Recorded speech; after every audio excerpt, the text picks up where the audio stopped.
Welcome everyone to the 2022 year in review for our AGM. Before we get going, I just want to say how privileged I am to be presenting this to you from Treaty 6 territory, which is the traditional meeting grounds and gathering places for many Indigenous cultures, including Cree, Saulteaux, Blackfoot, Métis, Dene, and Nakota Sioux.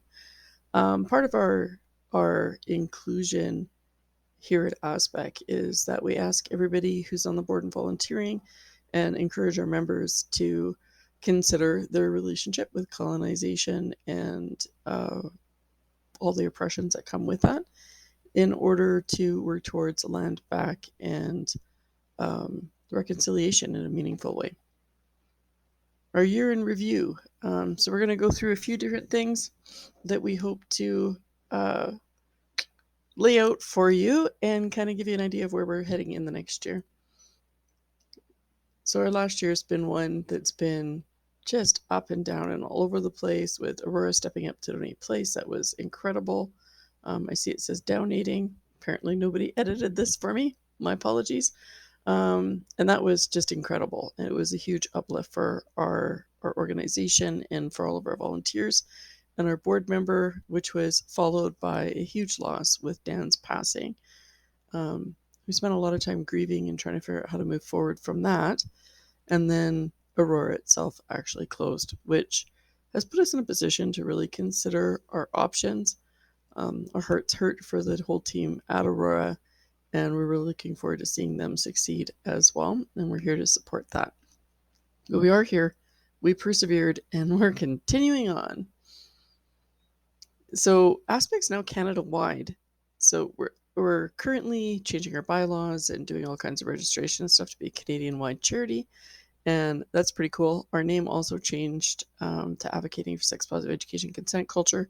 We're just waiting for the little stamp on the paperwork, and there'll be a big name change party when that happens. Our head office, of course, is always going to be in Edmonton.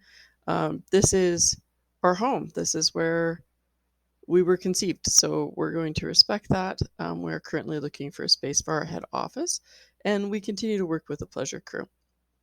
For those who might not have noted, Aspec and the Pleasure Crew became separate entities last year.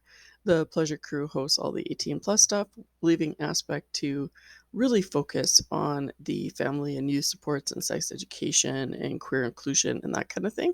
The Pleasure Crew still runs under the safer space policies for Aspec, and every single penny they earn and raise goes to Aspec to support sex education programming. So there's been some changes to the way our programs work as well, and there's a whole presentation just on programs, so make sure you check it out.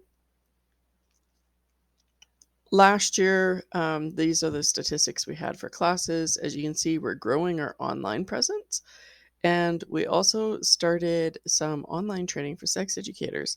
And so that program, we wanted to roll it out in January, but of course we had like the loss of the space and some other things to deal with. And so that has been a little slower. And we've also moved towards doing a lot more things for businesses and government entities in the way of providing training and some more formalized sex education classes for different organizations, from schools to folks that support people with disabilities. Theo continues to offer the Gender 101 classes and the Let's Talk About, although we took a little bit of a hiatus to kind of prepare for the AGM and new things. And if there are gender diverse people who would like to participate, Theo could really use the support there.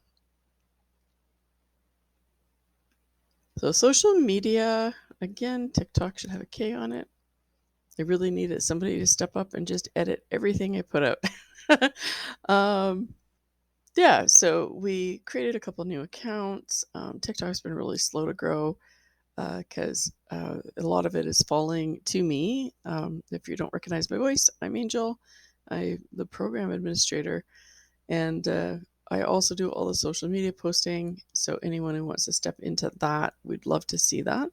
Facebook's changed the way they integrate, and they're making it a lot harder to use a scheduler. So a lot of our posts aren't going through, which is a problem. So you can see that there's like a downward spiral for our Facebook engagement. But Our Pleasure Crew page engagement has also gone up, so I think it might also reflect that some of our Facebook users have moved from the ASEC page to the Pleasure Crew page, which is totally fine.